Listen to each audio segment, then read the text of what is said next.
चलिए बुलेटिन की शुरुआत करते हैं, लेकिन सबसे पहले बात करेंगे देश और दुनिया की 20 बड़ी खबरों की।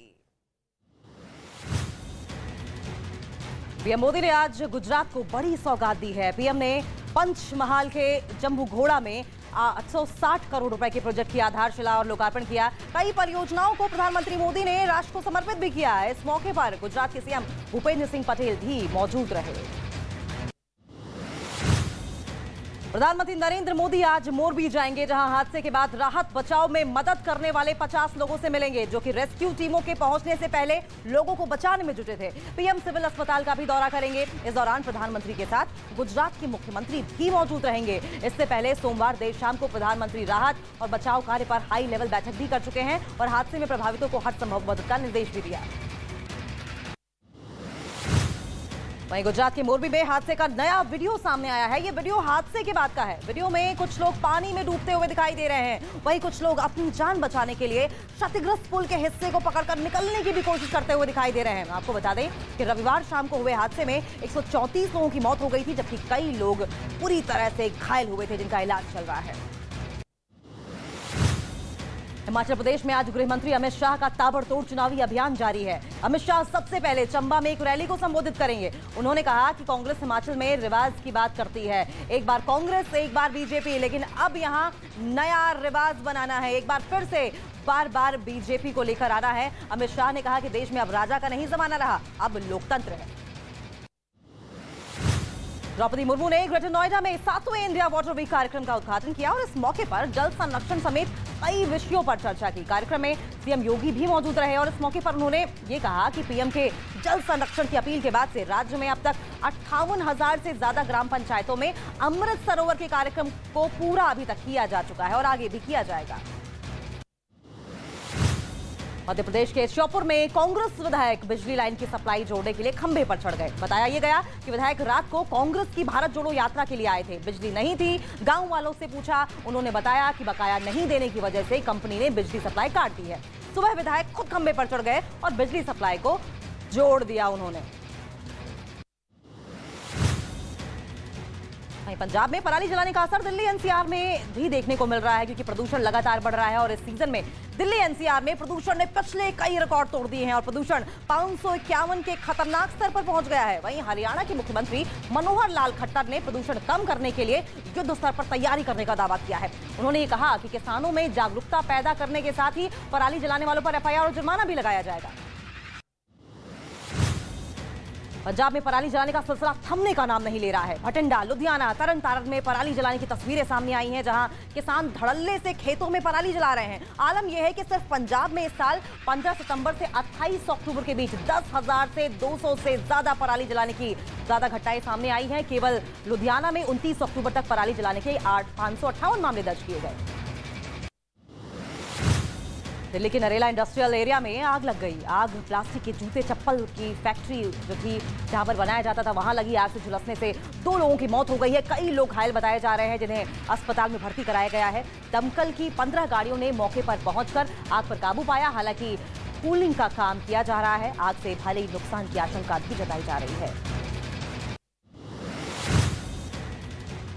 छत्तीसगढ़ के सूरजपुर में एक मोटरसाइकिल में भीषण आग लग गई। आग लगने से इलाके में हड़कंप मच गया। आग में मोटरसाइकिल जलकर राख हो गई है। आसपास के लोगों ने आग पर काबू पाया। बाइक सवार ने किसी तरीके से कूदकर अपनी जान बचाई। फिलहाल आग लगने के कारणों का अभी तक पता नहीं चल पाया है। पुलिस घटना की जांच में जुट गई है। महाराष्ट्र के पुणे में एक इमारत में भीषण आग लग गई। आग बिल्डिंग के टॉप फ्लोर पर मौजूद होटल में लगी। आग की सूचना पर फायर ब्रिगेड की कई गाड़ियां मौके पर मौजूद रहीं और आग बुझाने की कोशिश में लगातार लगी रहीं। आग इतनी भीषण थी कि कई फीट दूर तक आग की लपटें देखी जा सकती हैं। आग लगने से आसमान में काले धुएं का गुबार छा गया, जो कि काफी ऊंचाई तक दिखाई दिया। दिल्ली एनसीआर में बार बार कुत्तों के हमले के बावजूद कुत्तों पर विवाद थमने का नाम नहीं ले रहा है। ताजा मामला गुरुग्राम का है, जहां पालम विहार इलाके में कुत्ते को घुमा रहे लड़के को गार्ड ने सोसाइटी में घुमाने से रोका, जिससे नाराज लड़के ने डंडों से गार्ड पर ताबड़तोड़ हमला कर दिया, जिसमें गार्ड गंभीर रूप से घायल हो गया है। पीड़ित को इलाज के लिए अस्पताल में भर्ती कराया गया है। पूरी घटना वहां लगे सीसीटीवी कैमरे में रिकॉर्ड हो गई है। महाराष्ट्र के नासिक में जमीन विवाद में दो भाइयों में जमकर मारपीट हुई। बड़े भाई के परिवार ने छोटे भाई और उसकी पत्नी को बेरहमी से पीटा। खेतों में काफी देर तक मारपीट होती रही। मारपीट में गंभीर रूप से घायल भी हो गया, जिसे अस्पताल में भर्ती कराया गया है। घटना साईखेड़ा इलाके की है। पुलिस पूरी घटना की जांच में जुटी हुई है और छानबीन कर रही है।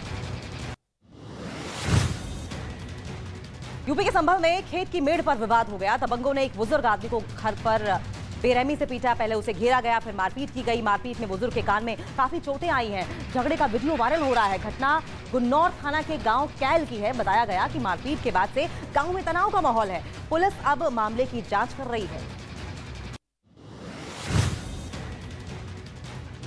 वहीं उत्तर प्रदेश के मुजफ्फरनगर में मामूली विवाद में दो पक्षों में जमकर मारपीट हो गई। दोनों तरफ के कुछ लोग इस मारपीट में घायल हुए हैं। घटना तितावी थाना क्षेत्र के जफरपुर गांव की है। घटना के वक्त का वीडियो गांव के एक आदमी ने अपने मोबाइल कैमरे में रिकॉर्ड कर लिया और वायरल कर दिया। पुलिस ने वीडियो की मदद से 6 लोगों को गिरफ्तार किया है और मामले की जांच की जा रही है।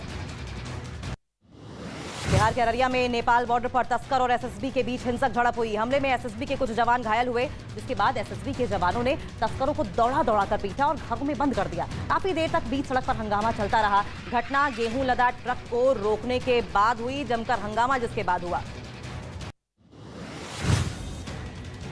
झारखंड के गोड्डा में मोटरसाइकिल चोरी के शक में एक लड़के की जमकर पिटाई की गई। करीब 7 लोगों ने जमकर लड़के पर लात घूंसे बरसाए। मौके पर पुलिस ने पहुंचकर पीड़ित को छुड़ाया। दरअसल राजौन हाट में एक युवक पर बाइक चोरी करने का आरोप लगाते हुए ग्रामीणों ने उसकी जमकर पिटाई कर दी। आरोपी के कपड़े तक फाड़ दिए गए। पिटाई का वीडियो सोशल मीडिया पर अब जमकर वायरल हो रहा है।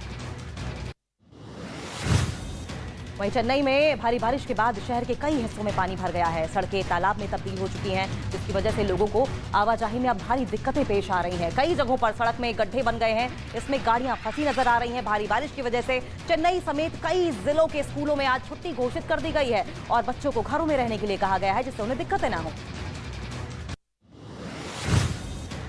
यूक्रेन और रूस का युद्ध लगातार जारी है। यूक्रेन लगातार रूस की सेना पर ताबड़तोड़ अटैक कर रहा है। यूक्रेन ने यह दावा किया है कि उसने बखमुट जिले के बेरेस्टोवा गांव के पास रूस के MI-8 को मार गिराया। तस्वीरों में साफ देख सकते हैं कि MI-8 पर अचानक हमला हुआ और उसमें आग लग गई। आसमान में धुएं का गुबार उठता हुआ दिखाई दिया, जो कि काफी ऊंचाई तक उठता रहा।